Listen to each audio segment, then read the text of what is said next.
G'day ladies and gents, and welcome back to War Thunder. Today we're going to be having a look at one of the oldest planes in the entire game, and perhaps one of the most overlooked. This is the de Havilland Vampire, and for most of the community, and for most of War Thunder's history, the Vampire has been a sort of interesting, strange kind of plane. The Vampire, when I first unlocked it, used to be 8.0. This was back in 2015 or 2016. And I remember my very first match in it. It was against ME-163s and CL-13s. I managed to get 4 kills. But ever since, the Vampire hasn't quite been as interesting. It's sort of pushed to the side. There are much better options, you can say. Some would say that the Meteor Mark III and the Meteor Mark VIII are much better. Others will say that 7.3 is just a vacuum for 8.3, where you get sucked into seeing Cougars, and you get sucked into seeing LA-15s, Yak 30s, C2Bs, and the rest. But sometimes you'll get an interesting game, like this one, where you have a full down tier. Yes, that's right. Well, I believe it's actually a 7.7 to 6.7 game, but nonetheless, I think this battle is extremely interesting. If you paid attention to the scoreboard, you'll notice that it is just Britain versus the US. And this is a lineup or a matchup that I haven't seen in an extremely long time, and happens to be one of the more interesting lineups. So you have Britain, who has a general theme of turn fighters, or rather, fighters that are lighter and turn better. Turn sharper, they have a smaller turning circle in general. Whereas the US tend to have heavy but very fast and very energetic fighters. And so you get an interesting dynamic of whoever makes the mistake is the one that sort of loses out first. It's kind of even and it's kind of nice at the same time. But in a Vampire, you can sort of do a little bit of everything, which is really, really nice. The Vampire itself, I personally love this plane in real life. As far as I'm aware, it was the first plane ever, or the first jet ever, rather, to land on a carrier.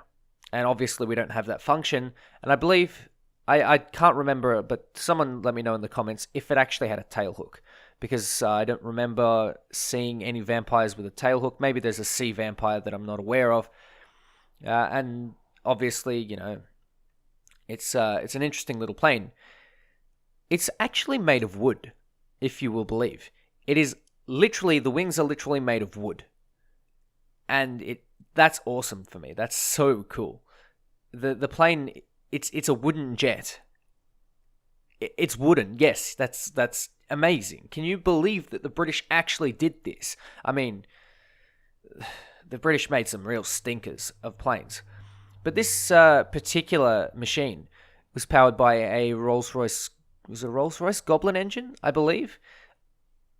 It's a really, really cool little plane, and it's got a nice powerful engine for its size and its weight, and it is nimble. So it essentially works like a Zero. It's the Zero of jets. It can even put props in a little bit of a situation, which you'll see here. So we'll return to the gameplay. And as you can see, I'm going for a little head-on. I've realized I've sprayed a lot of my ammunition. And look at this. Look at this turn rate. I outturn a Bearcat in a head-on maneuver. This is crazy. Look at my speed. And look at the turn rate I'm going at. I'm outturning this Bearcat at under 300 kilometers an hour. Sorry, at over 300 kilometers an hour. And you'll see here, as we start to slow down, the Bearcat starts to see a little advantage. But at the end of the day, the Vampire is nimble, and it is also very, very light. So, powerful engine, great acceleration, and that means that I can sort of just get out of reach of the Bearcat nice and quickly. I'm going in for another shot. I managed to get some hits on his tail, and then I go straight into the vertical again. I can see the Bearcat's leaking something, so I'm going to assume that I also hit maybe a wing, a fuel tank, an engine, something like that. And I was about to go roll over for the kill, but I noticed that he was pitching up, so I continued the ascent. I tried to get out of his guns, narrowly missing it there, and now I get to roll back down on him. Putting that acceleration to use once again, I have 750 meters to cover until I hit him, so I have plenty of time. And now that I'm in range, the Hispanos do all the work and shear his wing off. How is that for a jet? It's a jet that can outdo a prop. Now, there are several ways that you can counter this. You can play at low speed, like I almost fell into that trap. But one of the things that the Vampire also sucks at is high speed and high altitudes. So if you want to, you can bring the Vampire to high altitude, see if you can fight him there. That way, if you're in a Bearcat or if you're in a P-51H, you should be able to deal with that pretty effectively. And if you're in a Japanese plane, well, let's just say you can outturn pretty much everything. So I wouldn't worry if you're in a Japanese plane. But the Vampire does have that little ace up its sleeve, which means that back in the day when people wanted it to go to 7-0, there was some resistance because it actually can put props to shame, like I just showed you. So it is a little hidden gem, if you will. I would say that the Vampire is a hidden gem because it is overlooked. And whilst a couple of people in this game are playing it, I never see Vampires ever, and I've played a lot of 8.0 lately.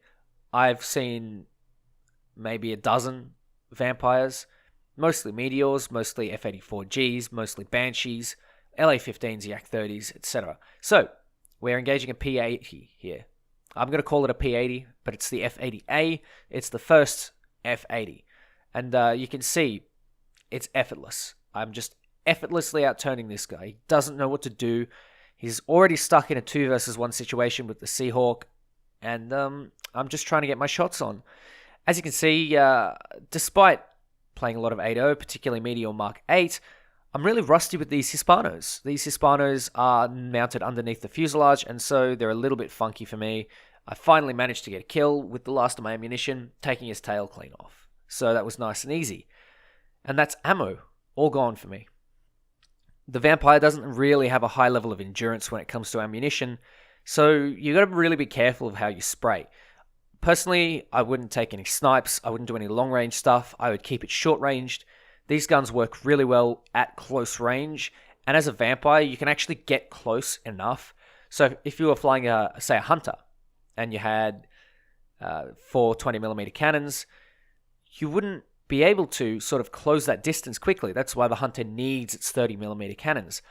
A plane like the Meteor or a plane like the Vampire, especially in a down tier, it sort of is able to push those turning engagements, whereas the Hunter, for example, has to push a speed-based engagement. Pushing the turning engagements means that you can close the distance, and when you close the distance, you can let the shotguns do the work. Now, the Hispanos are very similar to the A&M3s and A&M2s. I would say they're probably a little bit worse, but the Hispanos themselves are actually pretty decent in a group of 4. So one of the things you have to do, in my opinion, is get nice and close, don't take snipes, and conserve your ammunition. Now, you can see I have 4 kills somehow. Oh, 3 kills, sorry. 1 kill being the Bearcat, 1 kill being the P-80 or the F-80A, and 1 kill being a B-57 that somehow crashed. And honestly, I have no idea where I got that kill, how I got that kill. Not paying attention, doesn't really matter. I have another kill. So, 3 kills, we're going for the ace here. I see a Banshee and I see an F-84. I have my Seahawk friend with me and I have the Meteor with me. And the Meteor, he seems to be extending. So what I want to do is I want to wait for the Banshee to dive on the Meteor. And then I'll go for the Banshee when he goes up into his turn. As you can see, predictable as all. The Banshee comes in, saws the wing of the Meteor clean off. And he doesn't spot me. So I managed to get a very, very easy kill. Very easy kill, in fact. And the Seahawk has now bled the energy on the F-84, which is, I believe, an F-84B. The F-84B does not nearly have the energy of the F-84G, and so it's got to play a little bit more conservatively. This guy has sort of bled himself and, let it go a little bit. So now I'm actually able to accelerate and catch up to him using my good acceleration. And boom, there he goes. There's the ace. I'm looking pretty, sitting on an ace. And we're going for another kill. We are not really satisfied with 5 kills. I want more. I want to see if I can push that boundary, push my ability, I guess. See if I can maybe, if it comes down to it, bait a single teammate and, bait for a single teammate and have them take the kill. See if I can, make some work out of this. Get a nice kill, maybe. 6k would be nice, but honestly, the Vampire is a really, really nice little jet. I honestly don't see why a lot of people look it over. Maybe they're trying to get to the Venom and then the Hunter, and soon to be the Hunter Mark 6. But especially if you're grinding the jet trees, the Vampire isn't a bad little plane to put a talisman on, honestly. The Meteor Mark 3 is another good one to put a talisman on, and I would say the Meteor Mark 8 is also a reasonably good pick, especially considering that it gets a lot of down tiers. And if you're looking at grinding jets for a second time in a second tree, the Reaper probably isn't a bad pick either, but the Vampire, honestly, it's got a special place in my heart. I actually have a radio-controlled version of this that I have to put together, and the whole thing is just beautiful. It's a beautiful concept. I love the story behind the Vampire. The first carrier-based jet ever, or the first jet to ever land on a carrier. That's massive. And that tells you, as a jet, in terms of its characteristics, that its low-speed handling is actually really, really good. And you can see, for a jet, its low-speed handling is only superseded by the Yak 15 and the Yak 17. And maybe the Yak 23, but I think the Yak 23 would accelerate too much to sort of keep the turning circle nice and small. The Vampire has to be one of the best OG jets in the entire game. Maybe the Sea Jesus, if it was put at 7.7 again, would be the Sea Jesus once again. I've never actually played that jet, but I need to make a video on that one day. But the Vampire, it's seen its ups and downs, and I think for now, at this point in time, it is where it should be. It is in a good spot. It's a good jet, and obviously it has its weak spots. One of the things you got to realize when you're playing a well-turning jet is that it doesn't have speed. If it is a light jet, then it probably doesn't have amazing, or it doesn't have heavy, well-structured wings. And so what you've got to realize is that it can't take high speeds. High speeds are one of the things that you need to make yourself aware of. So, for example, you can see I'm redlining, but that's okay, because the Vampire has a little trick up its sleeve called air brakes.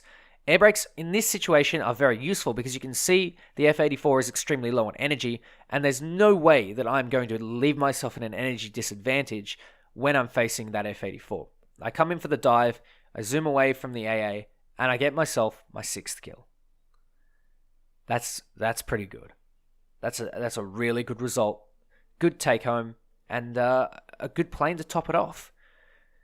Right now I'm in the process of spading my jets in order to get to the Hunter when the patch drops. So I'm trying my best to leave some modifications almost done.